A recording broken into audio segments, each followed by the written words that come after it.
बोलिए प्रेम से श्री सद्गुरु महाराज की।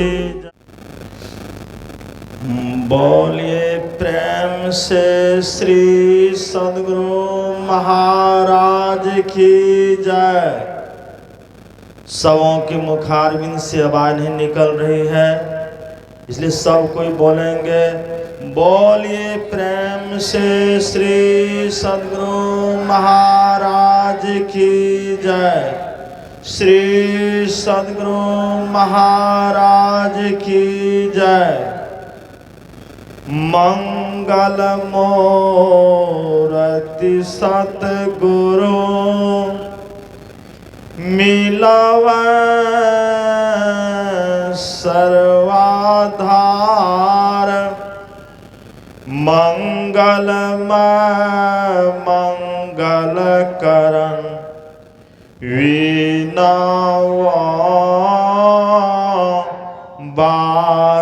बारंबार। धन धन सद्गुरु सुखदा महिमा कही न जाए। जो कुछ कहो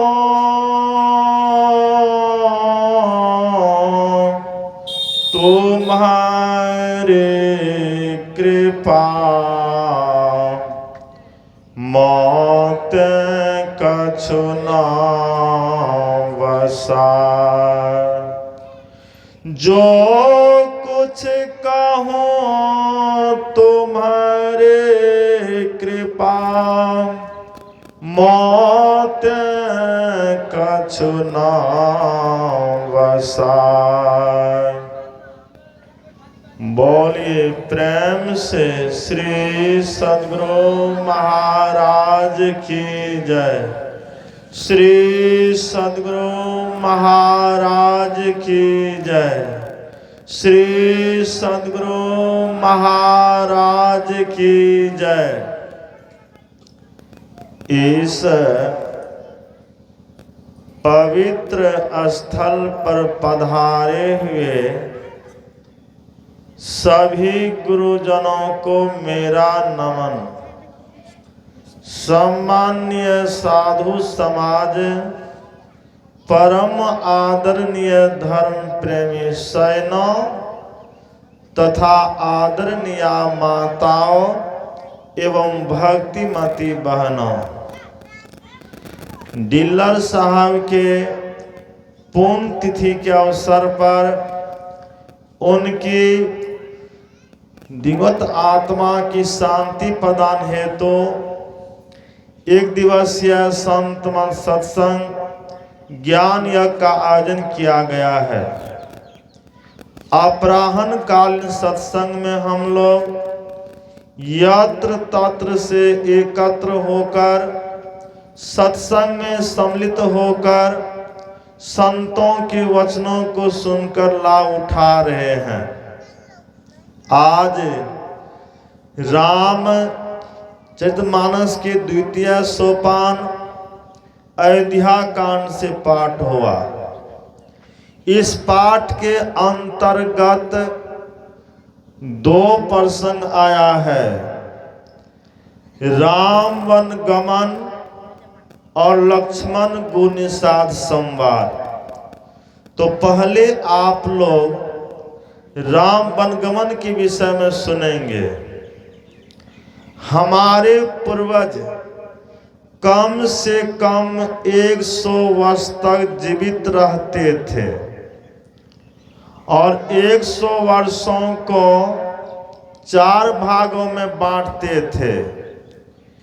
ब्रह्मचर्य आश्रम, गृहस्थ आश्रम, वानप्रस्थ आश्रम और संन्यास आश्रम। बाल्यावस्था से यानी बचपनावस्था से 25 वर्ष तक ब्रह्मचर्य आश्रम में रहकर ब्रह्मचर्य का पालन करते थे। भगवान राम अपने गुरु विश्वामित्र मुनि के आश्रम में रहकर ब्रह्मचर्य का पालन करते हुए, गुरु की सेवा करते हुए विद्या अध्ययन करते थे। भगवान श्री कृष्ण अपने गुरु संदीपन मुनि के आश्रम में रहकर ब्रह्मचर्य का पालन करते हुए, गुरु की सेवा करते हुए विद्या अध्ययन करते थे। तो हमारे पूर्वज कम से कम 25 वर्ष तक ब्रह्मचर्य का पालन करते थे। अब 25 वर्ष से लेकर 50 वर्ष तक गृहस्थ आश्रम में रहते थे, बाल बच्चों के साथ, परिवार के साथ, समाज के साथ रहते थे। और 50 वर्ष के बाद 75 वर्ष तक वानप्रस्थ आश्रम में रहते थे, जंगल में कुटिया बनाकर रहते थे और एकांत में रहकर ईश्वर की भक्ति करते थे। 75 वर्ष के बाद 100 वर्ष तक सन्यासी जीवन में रहकर ईश्वर की भक्ति करते थे। जब राजा दशरथ की आयु 50 से अधिक हो गई, तब ये सोचने लग गए हमारी आयु 50 से अधिक हो गई है, राम सयाने हो गए हैं, तो राम को क्यों नहीं अयोध्या का राजा बनाकर मैं वानप्रस्थ ले चला जाऊं। यह विचार विमर्श अपने गुरु जी से करते हैं। गुरु जी से विचार लेकर सारी अयोध्या नगरी में राजा दशरथ यह समाचार फैला देते हैं कि कल राम को राजगद्दी दी जाएगी, अयोध्या का राजा बनाए जाएंगे। जो देवता लोग थे, देवता लोग बाधा मनाने लग गए। देवता लोग सोचने लग गए कि राम को राजगद्दी मिल जाएगी, अयोध्या का राजा बन जाएंगे, तो रावण का वध नहीं हो सकेगा, राक्षसों का वध नहीं हो सकेगा, क्योंकि राम का अवतार हुआ है राक्षसों का संहार करने के लिए। तो राम को अयोध्या का राज नहीं मिलना चाहिए, राम को वनवास मिलना चाहिए। देवताओं ने आपस में विचार करके सरस्वती से कहा, सरस्वती तुम कंठ की देवता हो, तुम अयोध्या जाओ और अयोध्या में केकई की दासी मंथरा है, उसके कंठ पर जाकर बैठ जाओ। देवताओं के कहने पर सरस्वती अयोध्या चली गई और अयोध्या में केकई की दासी मंथरा थी, मंथरा के कंठ पर सरस्वती बैठ गई।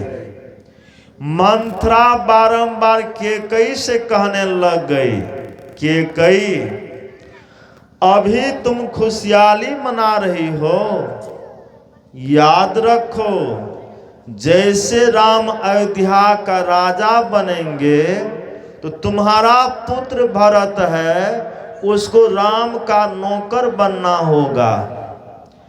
भरत को ही नहीं, भरत को भी पुत्र होगा, उसको भी राम के पुत्र का नौकर बनना होगा। इसलिए तुम ऐसा उपाय करो कि भरत को राज टिका मिल जाए, राम को वनवास हो जाए। तुम्हारे पास दो वरदान बाकी है। राजा दशरथ 2 वरदान अभी तक नहीं दिए हैं, यही अवसर मांगने का है एक में मांगना भरत को राज, दूसरे में मांगना राम को 14 वर्षों का वन का वास। कैकेयी मंत्रा के भुला में आ गई, वह रुष्ट होकर को भवन चली गई। दशरथ जी पीछे से मनाने गए। दशरथ जी कैकेयी से कहते हैं, कैकेयी अभी तुम को भवन बैठी हो, सारी अयोध्या वासियों में खुशहाली छा गई है, राम अयोध्या का राजा बनेंगे और तुम को भवन बैठी हो। कैकेयी कहती है राजा दशरथ से कि आपके पास 2 वरदान धरोहर रखा हुआ है, अभी तक आप मुझे नहीं दिए। मेरे मन में संदेह है कि आप देंगे या नहीं, आप नहीं भी दे सकते हैं। दशरथ जी कैकेयी से कहते हैं, कैकेयी अभी तक तुमने मांग नहीं की, 2 वरदान के बदले में तुम 4 वरदान क्यों नहीं मांग लेती हो? तुम मुझे क्यों व्यर्थ दोष देती हो?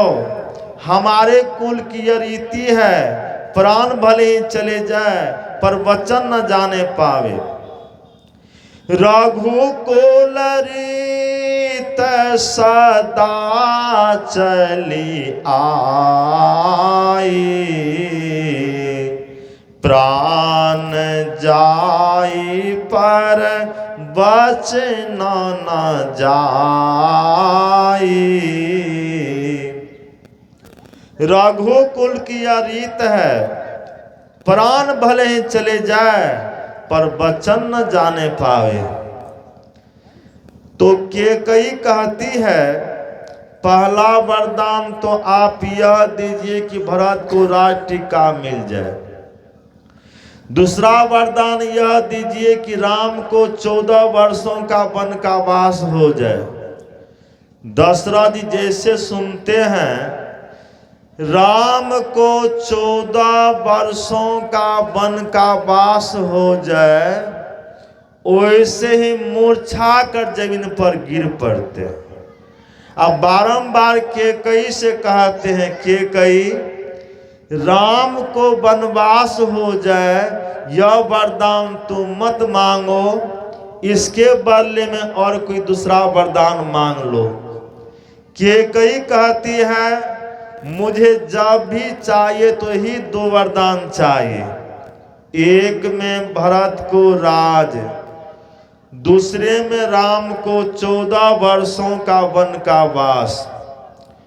भगवान राम आते हैं, ये अपने पिताजी से कहते हैं, पिताजी आप छोटी सी बात लिए क्यों ना खुश हैं, आप खुशी पूर्वक आज्ञा दीजिए, आपकी आज्ञा से मैं वनवास जाऊंगा, 14 वर्ष की अवधि पूरी कर वन से लौट आऊंगा, अब कोई कष्ट नहीं होगा। मैं माँ को प्रणाम करने जाता हूँ, माँ को प्रणाम करूंगा, आपको प्रणाम करूंगा, राशि पोशाक उतार कर रख दूंगा, वनवासी रूप धारण कर लूंगा, तरकस में तीर भर लूंगा, बाँ में धनुष लटका लूंगा, अब वन के लिए रवाना हो जाऊंगा। भगवान राम अपनी माता कौशल्या को जाकर प्रणाम करते हैं, अपने पिता राजा दशरथ जी को प्रणाम करते हैं, राशि पोशाक उतार कर रख देते हैं, वनवासी रूप धारण कर लेते हैं, तरकस में तीर भर लेते हैं, बाँ में धनुष लटका लेते हैं और वन के रवाना हो जाते हैं। जैसे भगवान राम महल से निकलते हैं तो सीता जी आ जाती है और सीता भगवान श्री राम के चरणों में झुककर प्रणाम करती हुई कहती है, पति देव आप कहाँ जा रहे हैं? तो भगवान राम ने कहा कि मैं पिता की आज्ञा से वनवास जा रहा हूँ। सीता कहती है कि मैं भी वनवास जाऊंगी, मैं आपके साथ जाऊंगी, मैं अकेली अयोध्या में नहीं रहूंगी। भगवान राम सीता को समझाते हैं, कहते हैं सीते तुम राजकुमारी हो, तुम जनक दुलारी हो, तुम मेरी प्राण प्यारी हो, तुम वनवास मत जाओ। वहाँ रहने सहने खाने पीने की कमी है, कंद मूल फल भोजन करना पड़ता है, वह भी कभी मिलता है कभी नहीं मिलता है, भूखे रहना पड़ता है, पथरीली भूमि में चलना पड़ता है, पानी भी लग जाता है, लोग बीमार पड़ जाते हैं। ला गई अति पहाड़ के पानी, विपिन विपत्ति नहीं जाई बखानी, इसलिए हे सयानी तुम अयोध्या में रहो। अयोध्या में तुम्हारा मन नहीं लगे तो जनकपुर चली जाना, वहाँ कुछ दिन तक रहकर अयोध्या लौटकर आ जाना। अयोध्या जनकपुर जनकपुर अयोध्या आवागमन करते 14 वर्ष व्यतीत हो जाएंगे। 14 वर्षों के बाद मैं वन से लौटकर आ जाऊंगा, तुम्हें किस तरह का कष्ट नहीं होगा। सीता कहती है, पति देव आप मुझे राजकुमारी बतला रहे हैं, आप मुझे मेरी प्राण प्यारी बतला रहे हैं, आप मुझे जनक दुलारी बतला रहे हैं, आप भी तो राजा दशरथ के दुलारे हैं, आप कैसे जंगल में रहेंगे, आप कैसे खाएंगे पिएंगे सोएंगे, जैसे आप रहेंगे वैसे मैं भी रहूंगी।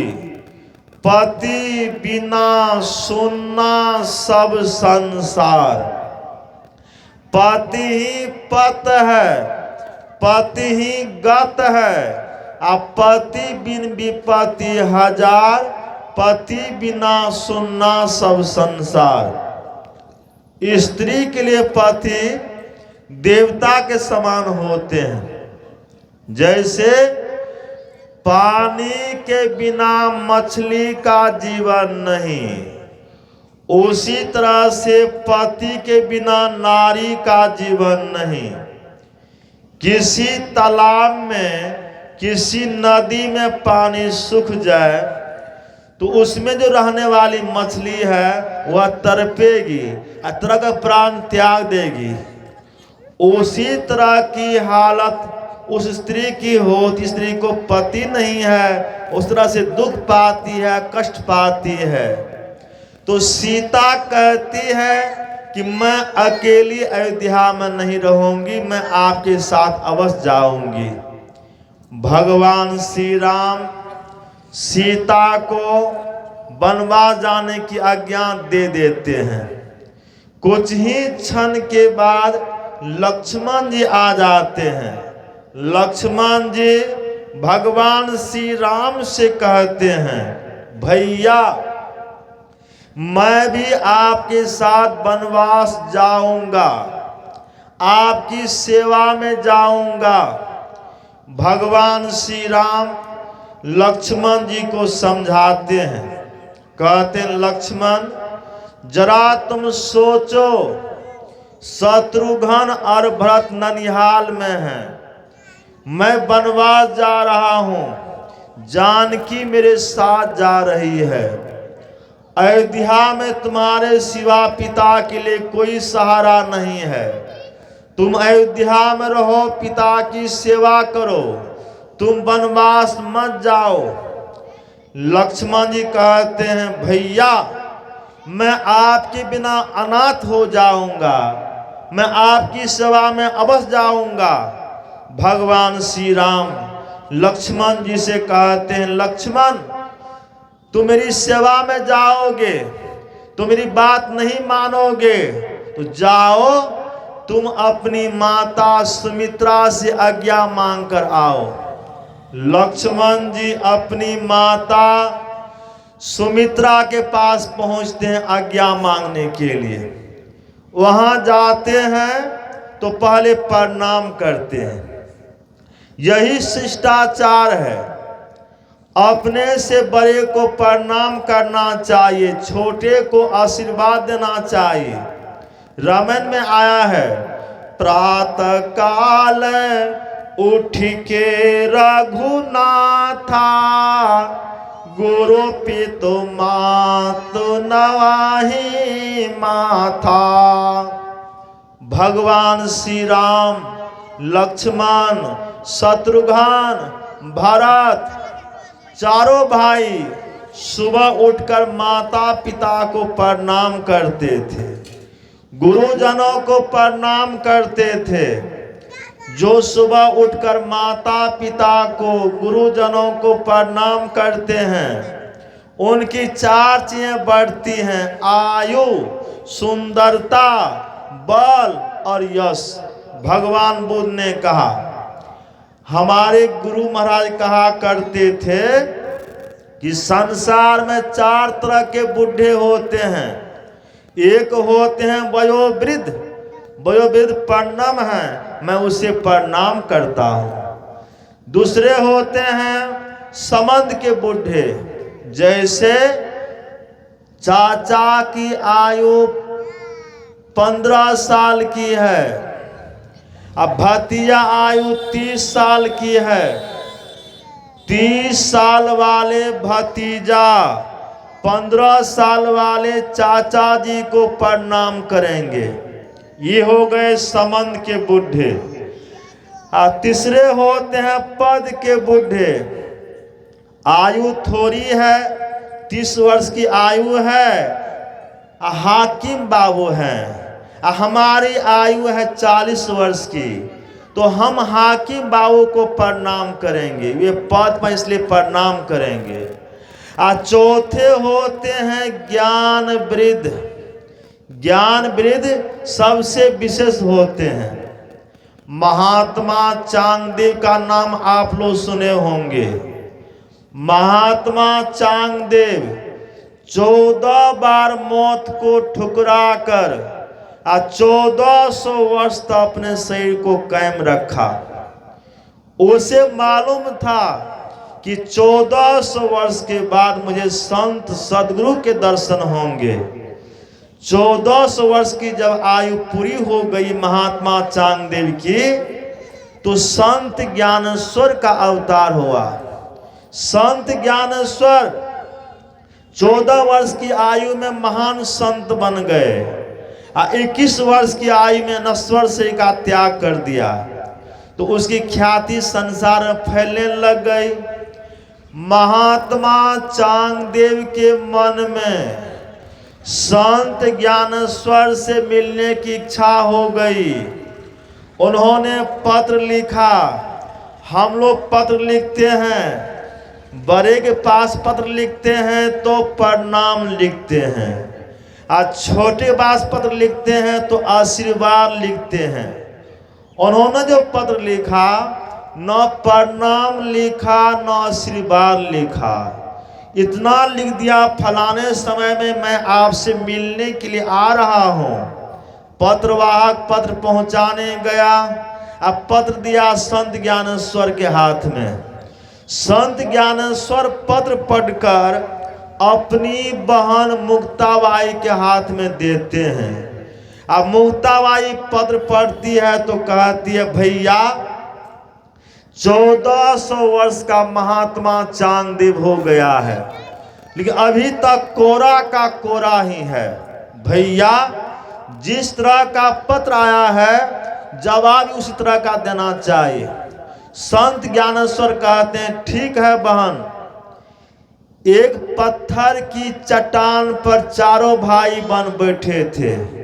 सबसे बड़े थे निवृत्तिनाथ, उससे छोटे थे संत ज्ञानेश्वर, उससे छोटे थे सोपान देव और छोटी बहन थी मुक्ताबाई। चारों भाई बहन पत्थर की चट्टान पर बैठे थे और सुबह का समय था। 3 बार पत्थर को ठोक दिया और कहा चलो महात्मा चांगदेव से मिलने के लिए। निर्जीव पत्थर सजीव हो गया, आकाश मार्ग से चल दिया। जिस संत का कहना पवन और पानी माने, पत्थर माने, उसकी महिमा कोई बिरला जाने। हमारे गुरु महाराज कुप्पा घाट में रहते थे। आप लोग कुप्पा घाट आश्रम गए होंगे, देखे होंगे कि गंगा किनारे में एक चबूतरा है। वो चबूतरा पर हमारे गुरु महाराज टहल रहे थे। अचानक जोरों की आंधी आ रही थी तो संसी व रामलगन बाबा, शाही बाबा, भगरत बाबा साथ में थे, उनकी सेवा में थे। तो संसी बाबा ने कहा कि हुजूर हुजूर आंधी आ रही है, हुजूर आंधी आ रही है, आश्रम चलिए। गुरु महाराज ऐसे देख लिया और कहा कि ऐसे ऐसे आंधी को मैंने बहुत देखा है। जैसे कहा कि ऐसे से आंधी को मैंने बहुत देखा है, तो आंधी जिधर से आ रही थी उधर ही चली गई, उधर ही लौट गई। तो जिस संत का कहना पवन और पानी माने, पत्थर माने, देवता लोग भी माने, उसकी महिमा कोई बिरला जाने। तो हमारे गुरु महाराज कोई साधारण संत नहीं थे, संत ज्ञानेश्वर कोई साधारण संत नहीं थे। तो संत ज्ञानेश्वर पत्थर को 3 बार ठोक दिया और कहा चलो महात्मा चांगदेव से मिलने के लिए। आकाश मार्ग से पत्थर चल दिया और उस पर चारों भाई बहन बैठे हैं, पत्थर जा रहा है और उधर से महात्मा चांगदेव बाघ पर सवार होकर और हाथ में सांप का चाबुक लेकर ये भी आकाश मार्ग से आ रहे थे संत ज्ञानेश्वर से मिलने के लिए। इधर से संत ज्ञानेश्वर जा रहे हैं पत्थर पर सवार होकर और उधर से महात्मा चांगदेव बाघ पर सवार होकर ये भी आकाश मार्ग से आ रहे हैं। दूर से ही महात्मा चांगदेव की दृष्टि पड़ गई संत ज्ञानेश्वर पर और महात्मा चांगदेव संत ज्ञानेश्वर को पत्थर पर सवार देखकर आश्चर्य में पड़ गए। सोचने लग गए कि मैं तो जा रहा था सजीव बाघ पर सवार होकर संत ज्ञानेश्वर से मिलने के लिए, अब वे तो निर्जीव पत्थर पर सवार होकर आ रहे हैं, तो ये तो हमसे बड़े हो गए। आकाश मार्ग में ही महात्मा चांगदेव बाघ पर से नीचे उतर गया और जाकर संत ज्ञानेश्वर को प्रणाम किया। 1400 वर्ष के उम्र वाले 14 वर्ष के उम्र वाले को प्रणाम करते हैं। ये हो गए ज्ञान वृद्ध। जवाहरलाल नेहरू की लिखी एक पुस्तक है डिस्कवरी ऑफ इंडिया, उसमें उन्होंने लिखा है कि संत के चरण पे बड़े बड़े सम्राट का, बड़े बड़े राजाओं महाराजाओं का मस्तक झुकता है। संत पलटू साहब के वचन में आया है सबसे बड़े हैं संत, दूसरा नाम है, तीजे 10 अवतार तिन्हें प्रणाम है। ब्रह्मा विष्णु महेश सकल अवतार हैं अरे हाँ रे पलटू, सबके ऊपर संत मुकुट सरदार है। बड़ा होए ते पूजिए, संतन किया विचार। संतन किया विचार, ज्ञान का दीपक लिन्हा।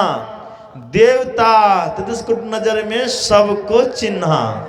आ सबका खंडन किया, खोजी के तीन निकारा। आ तीनों में दुई सही, मुक्ति का एक के द्वारा। हरि है गुण के बीच, संत है गुणते न्यारा। पलटू प्रथमे संत जन, दूजे हैं करतार। अब बड़ा होए ते पूजिए, संतन किया विचार। जो बड़े हैं, जो बुजुर्ग हैं, जो आदरणीय हैं, सम्माननीय हैं, उसका आदर कीजिए। तो लक्ष्मण जी अपनी माता को प्रणाम करते हैं और कहते हैं, माँ सीताराम जंगल जाते हैं, मैं उसकी सेवा में जंगल जाना चाहता हूँ। अगर सोतिया डा होता तो सुमित्रा कहती, बेटा लक्ष्मण तुम मत जाओ जंगल, तुम अयोध्या में रहकर मंगल मनाओ। लेकिन इस तरह की बात नहीं कहती है। वह क्या कहती है? कहती है, बेटा लक्ष्मण मैं सिर्फ इस जन की माता हूँ, इससे पहले मैं तुम्हारी माँ नहीं थी। इसके बाद जो जन्म होगा तभी मैं तुम्हारी माँ नहीं रहूंगी। राम सीता पहले जन्म के माता पिता थे, इस जन्म के माता पिता हैं, अब भविष्य जन्म के माता पिता भी रहेंगे। इसलिए हे बेटा लक्ष्मण, तुम राम सीता की सेवा में अवश्य जाओ। जो पुत्र माता पिता के साथ में रहते हैं उसे कोई दुख नहीं होता है। पुत्र का भी धर्म होता है, पुनीत कर्तव्य होता है कि जब तो वह माता पिता के साथ में रहे तो माता पिता को कोई दुख न होने दे। देखना बेटा, जब तक तुम राम सीता की सेवा में रहना, राम सीता को कोई दुख न होने देना। देखना बेटा, सो भी दुख नहीं हो। लक्ष्मण जी कहते हैं, माँ मैं जब तक जग कर रहूंगा राम सीता को कोई दुख न होने दूंगा। लेकिन आपकी आज्ञा है कि सौंप में दुख नहीं हो, तो मैं आपकी शपथ खार कहता हूं कि आज से मैंने सोना छोड़ दिया। लक्ष्मण जी सिर्फ कहा ही नहीं, करके दिखला दिया। लंका मेघनाद को ही मार सकता था जो 12 वर्ष तक सोया नहीं हो, 12 वर्ष तक कुछ खाया नहीं हो, अब 12 वर्ष तक ब्रह्मचर्य का पालन किया हो, वही मेघनाद को मार सकता था।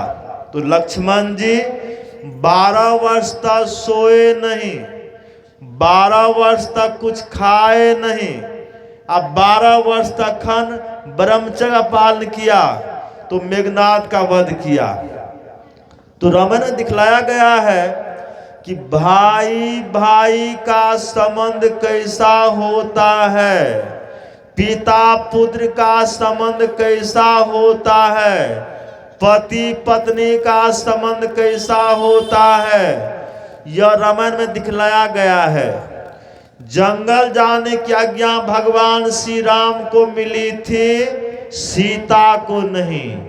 लेकिन सीता को अपने पति में कितना प्रेम हो गया कि वह भी जीवन जाने के लिए तैयार हो गई।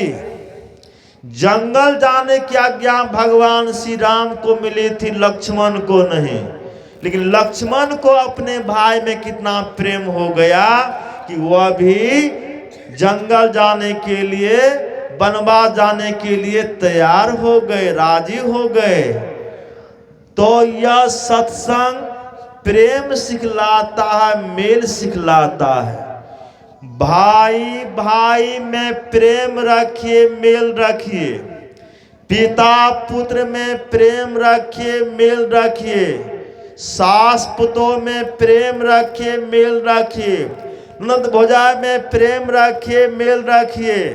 घर परिवार में प्रेम रहेगा, मेल रहेगा, तो घर परिवार स्वर्ग से सुंदर बन जाएगा। अपना घर है स्वर्ग से सुंदर, स्वर्ग से सुंदर अपने घर को बना के रखना चाहते हैं तो आपस में प्रेम रखिए, आपस में मेल रखिए, आपका घर स्वर्ग से सुंदर बन जाएगा। यदि आपके घर में प्रेम नहीं है, मेल नहीं है, तो आपका घर नरक से भी बदतर हो जाएगा। तो आपस में प्रेम रखिए, आपस में मेल रखिए, मेल में बल बढ़ता है। एक बहुत गरीब आदमी था, उसको 4 बेटा था और 4 पुतों थी। उसके मन में धन कमाने की इच्छा हो गई और धन कमाने के लिए घर से रवाना हो गए।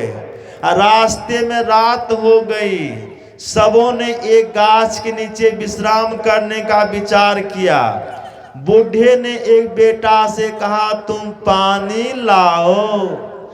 दूसरे बेटा से कहा, तुम आग लाओ। तीसरे बेटा से कहा, तुम जलावन लाओ। और चौथे बेटा से कहा, तुम चूल्हा बनाओ। और पुत्र से कहा, तुम लोग बर्तन साफ करो। और सब लोग अपने अपने काम में जुट गए। पुत्र वधू से कहा, तुम लोग बर्तन साफ करो। अपने अपने काम में सब जुट गए, सब काम करने लग गए। और बूढ़ा चुनसुकली काटने लग गए। उसी गाछ की फुनगी पर एक प्रेत बैठा था, वह सब तमाशा देख रहा था। कुछ ही क्षण के बाद प्रेत गाछ पर से नीचे आ गया।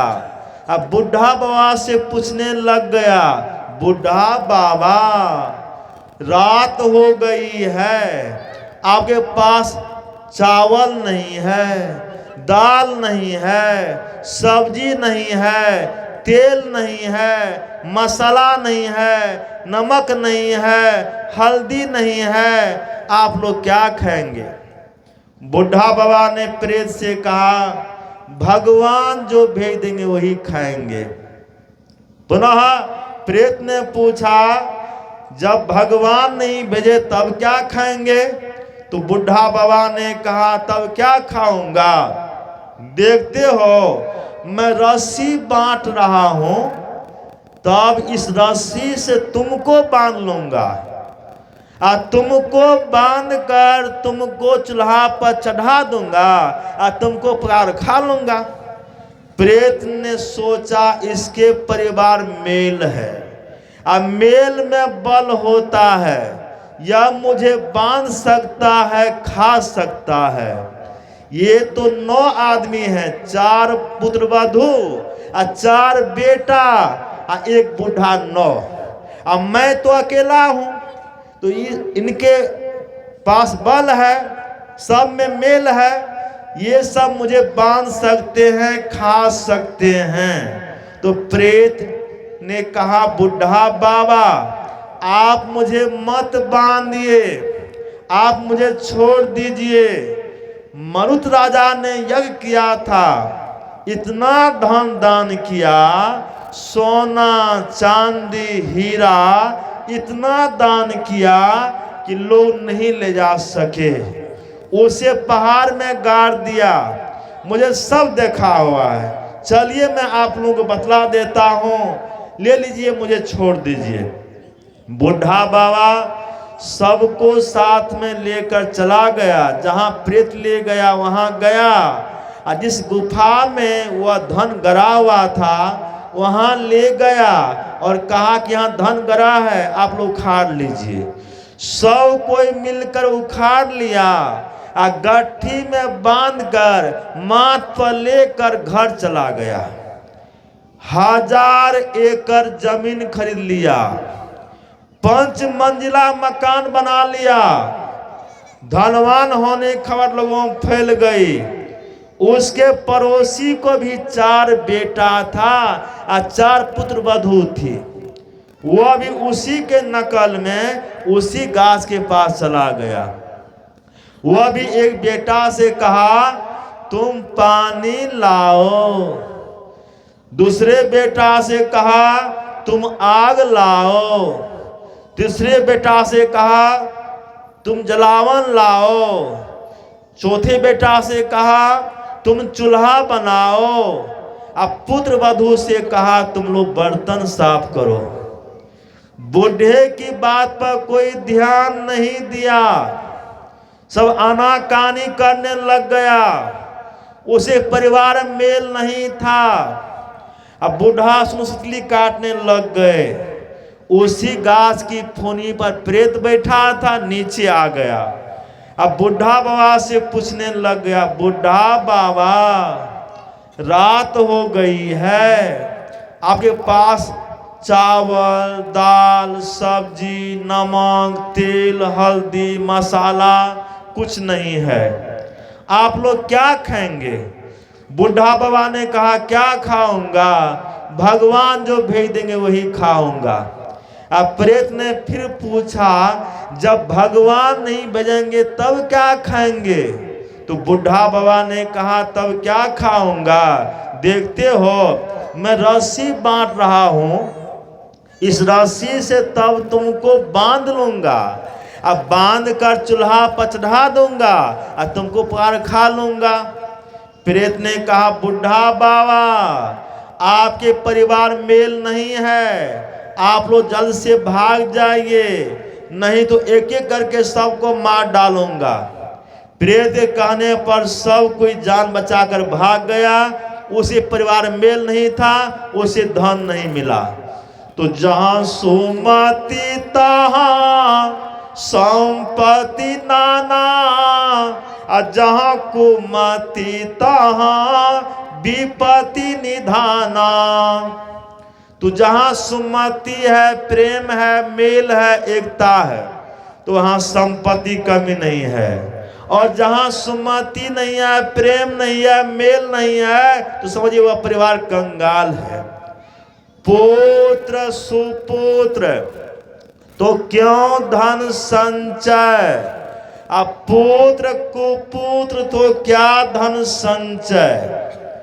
पुत्र यदि सुपुत्र है, सदाचारी है, विद्वान है, पढ़ा लिखा है, ज्ञानवान है, सत्संगी है, तो आपको धन कमाने की कोई आवश्यकता नहीं, वे अपने से धन कमा लेंगे। अब पुत्र यदि कुपुत्र है, जुआरी है, शराबी है, व्यभिचारी है, तो आप कितना भी धन उसे कमा कर दे देंगे, वे जुआ खेलने में धन को बर्बाद कर देंगे, वे शराब पीने में धन को बर्बाद कर देंगे, वे विश्यालय जाने में धन को बर्बाद कर देंगे।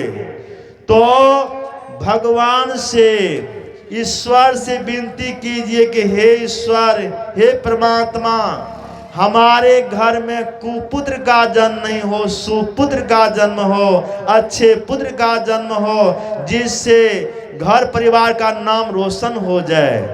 तो इस तरह की कामना आप ईश्वर से करेंगे, सुपुत्र की कामना करेंगे, कुपुत्र की कामना नहीं करेंगे।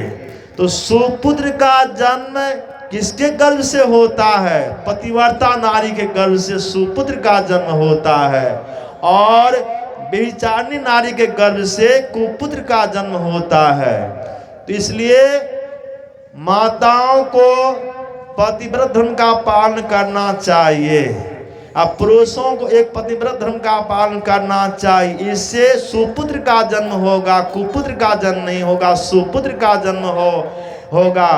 गर्भवती माता को सत्संग सुनना चाहिए, अश्लील गानों से दूर रहना चाहिए। नाच गान सिनेमा सर्कस मार पीट अनेक जो होता है उस दृश्य को नहीं देखना चाहिए, लड़ाई झगड़ा से दूर रहना चाहिए। लड़ाई झगड़ा करेगी गर्भवती माता तो उसके गर्भ से लड़ाकू पुत्र का जन्म हो जाएगा। यदि माता लोग सत्संग करेगी, ध्यान करेगी, तो उसके गर्भ से धार्मिक बच्चा का जन्म होगा, सुपुत्र का जन्म होगा और परिवार का, समाज का नाम रोशन करेगा। तो लक्ष्मण जी अपनी माता को प्रणाम करते हैं तो माता कहती है, बेटा तुम धन हो, आज राम की सेवा में जा रहे हो। पुत्रवती जुवती जग सोई, रघुपति भगत जासु सुत होई। नौ तरु बाज भलबादी बियानी, राम विमुख सुत ते हित जाने। पुत्रवती माता वही है जिसका बेटा भगवान का भक्त है। उसी माँ का कोख पवित्र होता है जिस माँ का बेटा भगवान का भक्त है। नौ तरु बांध भलबादी बियानी, नहीं तो उस माँ को बांध ही रहना अच्छा था। तो पुत्र हो चाहे पुत्री हो, दोनों को भगवान का भजन करना चाहिए, इससे माता को पवित्र होता है। तो पुत्रवती माता वही है जिसका बेटा भगवान का भक्त है। तो पुत्र को भगवान का भजन करना चाहिए, ईश्वर का भजन करना चाहिए। इस लौकिक जीवन पालजन कल्याण में होता है। एक राजा के दरबार में एक हाथी बंधा हुआ था। अब महावत उसे नहला धुला कर लाया ही था।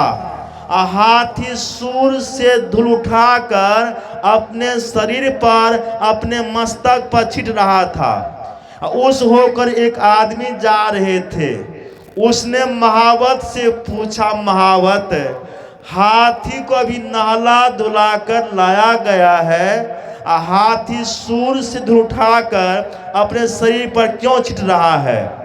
तो महावत ने उत्तर दिया, हाथी जंगली जानवर है, हाथी अपनी आदत से लाचार है।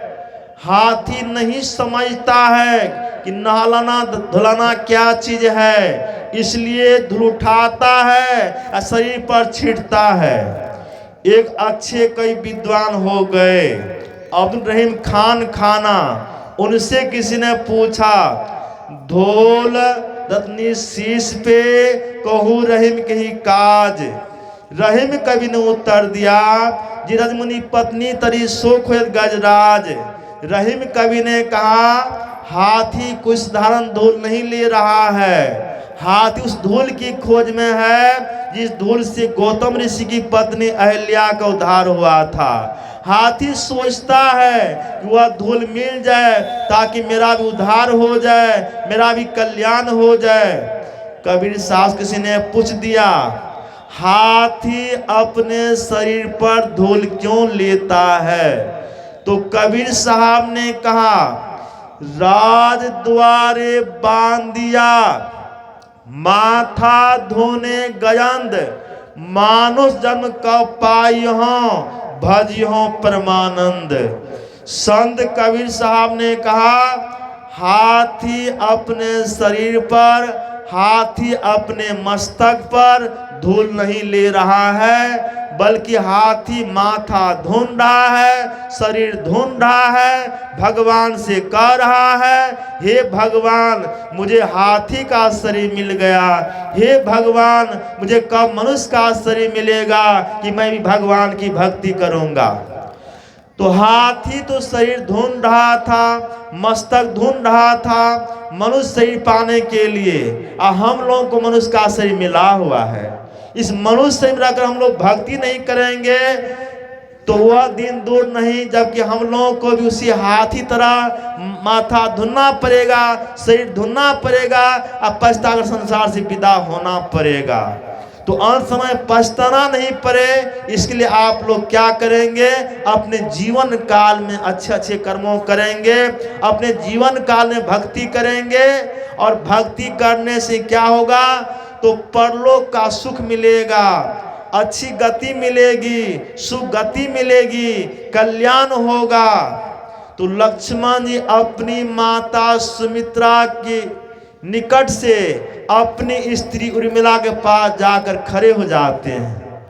राधे श्याम रामायण का दोहा है, कुछ देर वहां ठहरे लक्ष्मण, कुछ देर वहां ठहरे लक्ष्मण, थी लाज भरी उर्मिला जहां, थी लाज भरी उर्मिला जहां।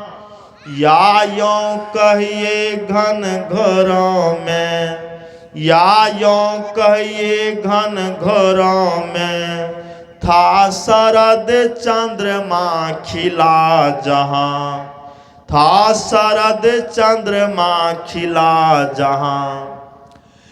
पहले ऊपर को गए, पहले ऊपर को गए, फिर नीचे हो नैन, फिर नीचे हो नैन, देख दशा निज प्रिया की, देख दशा निज प्रिया की, बोले लक्ष्मण बैन, देख दशा निज प्रिया की, बोले लक्ष्मण बैन।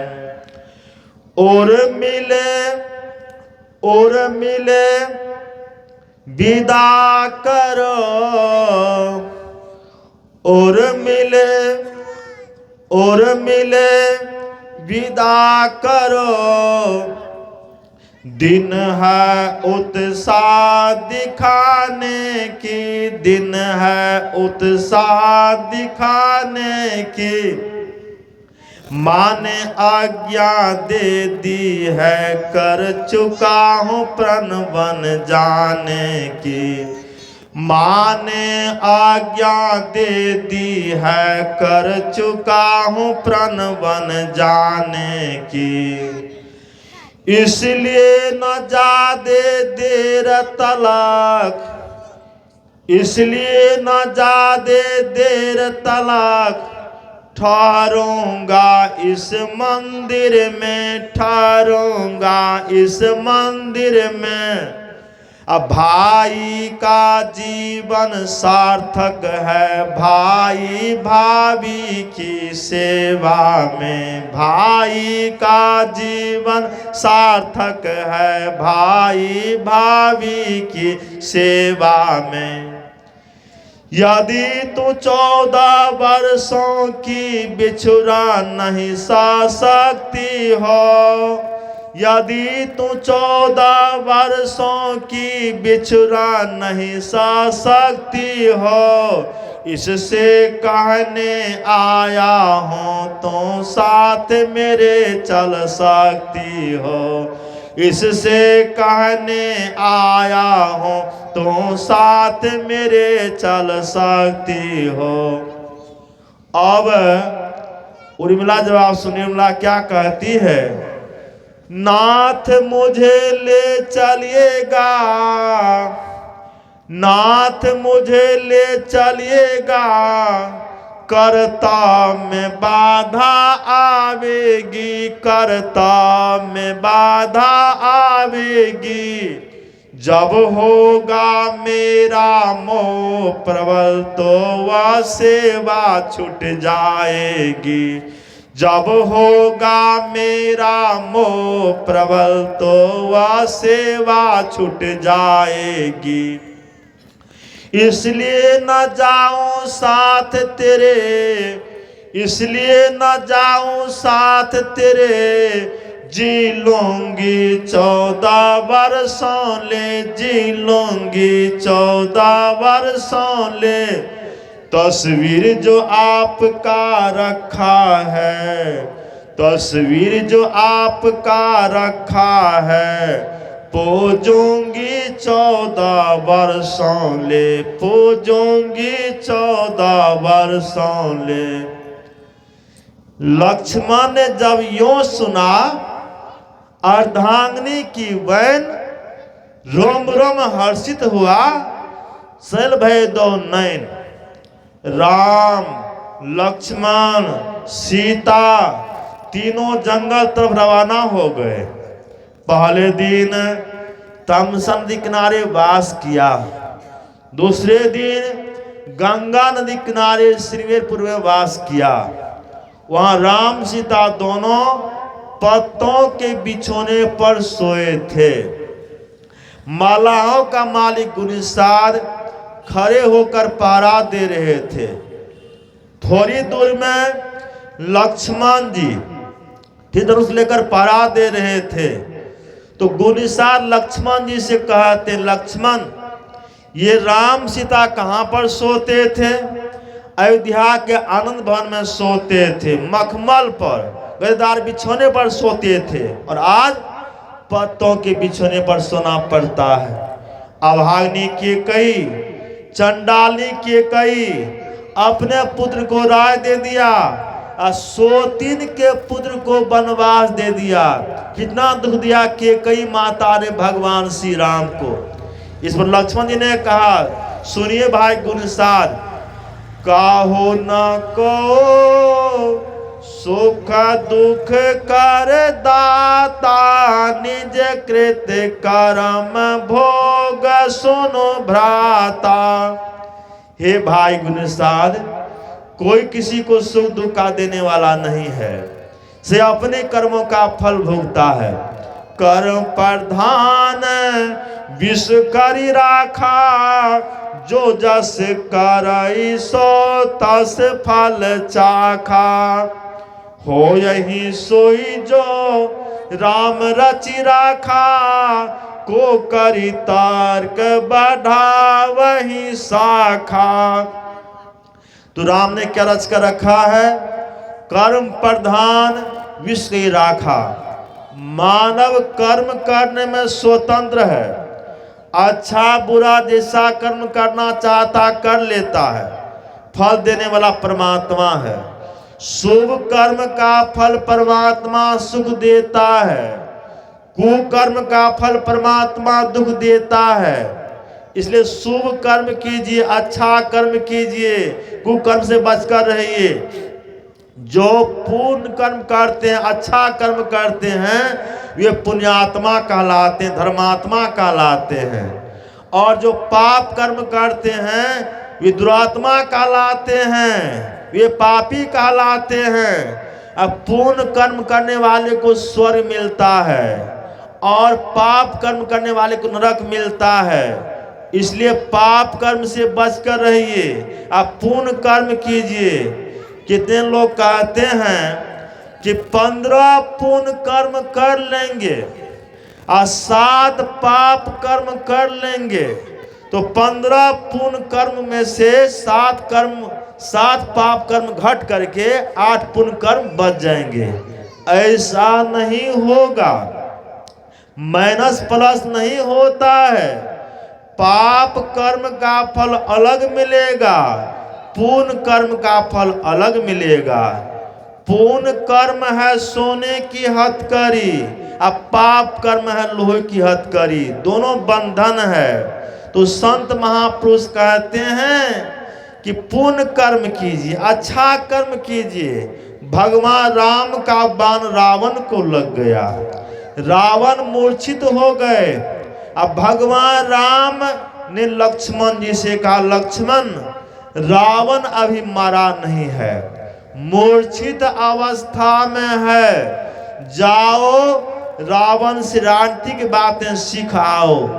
हम लोग लंका से अयोध्या जाएंगे तो पिताजी तो नहीं हैं, राजनीति की बातें कौन सिखाएंगे?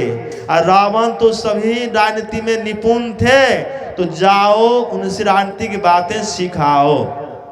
लक्ष्मण जी गए रावण के पास राजनीतिक बातें सीखने के लिए।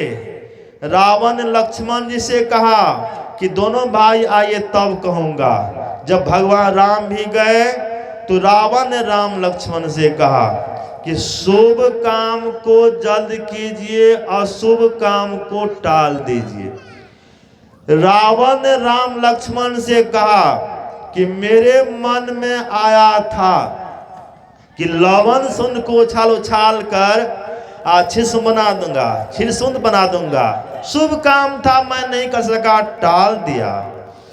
मेरे मन में आया था कि इस मृत लोक से लेकर स्वर्ग तक सीढ़ी लगा दूंगा, आसानी से जीव सीढ़ी पर चढ़कर स्वर्ग पहुंच जाएगा। यह शुभ काम था, मैं नहीं कर सका, टाल दिया। मैं एक दिन स्वर्ग से लौट रहा था, देखा नरक में बहुत से जीवों को दुख दिया जाता है। तो मैंने सोचा नरक कुंड को समाप्त कर दूंगा, तो नरक रहेगा और जीवों को दुख दिया जाएगा। यह शुभ काम था, मैं नहीं कर सका, टाल दिया। किया क्या? आपकी स्त्री ग्रहण कर ले आया। नतीजा क्या हुआ? रहा न कोई कुल रोवन हारा, 1 लाख पुत्र 1.25 लाख नाती, तारावन घर दिया न बाती। पूरे वंश का नाश हो गया। बस मैंने इतना ही कहा कि शुभ काम को जल्द कीजिए, अशुभ काम को टाल दीजिए। तो अशुभ काम से बचकर रहिए, शुभ काम कीजिए। शुभ बात मन में आ जाए तुरंत कर लीजिए, अशुभ बात मन में आ जाए उसे टाल दीजिए, कीजिए नहीं। तो यहाँ सत्संग हो रहा है, सतरन बाबू हैं, उनके परिवार के लोग हैं, वे सत्संग करा रहे हैं। डिल्लर साहब, स्वर्गीय डिल्लर साहब की पुण्यतिथि के अवसर पर सत्संग हो रहा है, उनकी दिवंगत आत्मा की शांति के लिए। तो मैं गुरु महाराज से विनती करता हूँ कि उसकी दिवंगत आत्मा जहाँ कहीं हो, उनकी आत्मा को हमारे गुरु महाराज शांति प्रदान करे, सुख प्रदान करे, कल्याण करे। इसके लिए मैं गुरु महाराज से विनती करता हूँ। और जो सत्संग में आए हुए हैं उन सब का भी कल्याण हो, उन सबों के कल्याण के लिए मैं गुरु महाराज से विनती करता हूँ, सब कल्याण हो। सत्संग कराने वाले का कल्याण हो जाए, सत्संग करने वाले कल्याण हो, सत्संग सुनने वाले कल्याण हो, गांव समाज कल्याण हो, सब कल्याण के लिए मैं गुरु महाराज से विनती करता हूँ। और इसी शब्दों के साथ मैं अपनी वाणी विराम देता हूँ। बोलिए प्रेम से श्री सद्गुरु महाराज की जय।